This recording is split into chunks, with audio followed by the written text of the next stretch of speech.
আসসালামু আলাইকুম। কেমন আছেন সবাই? আলহামদুলিল্লাহ আমরা ভালো আছি। দেখতেই পেলেন তখন ঘড়িতে বাজে ৫টা ৫।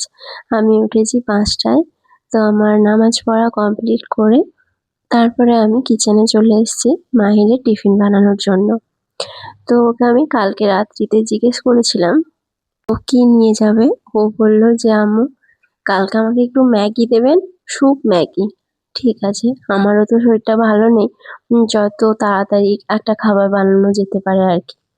তো সেই জন্যই ঝটপট এটাই বানিয়ে দিয়েছিলাম। তো কালকে আমাদের ৩ জনের একটুও ঘুম হয়নি। কারণ মাহিরের হঠাৎ পায়ের তালুতে ব্যথা। তো সেই মানে একদমই ও রাত্রিতে ঘুমাচ্ছিল না।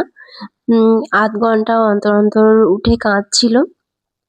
সেই জন্য আমাদের ৩ জনের কারোরই ঘুম হয়নি। তো এই যে ওর বাস চলে এসছে। ঘড়ির কাঁটায় এখন ৬টা ১০ বাজে।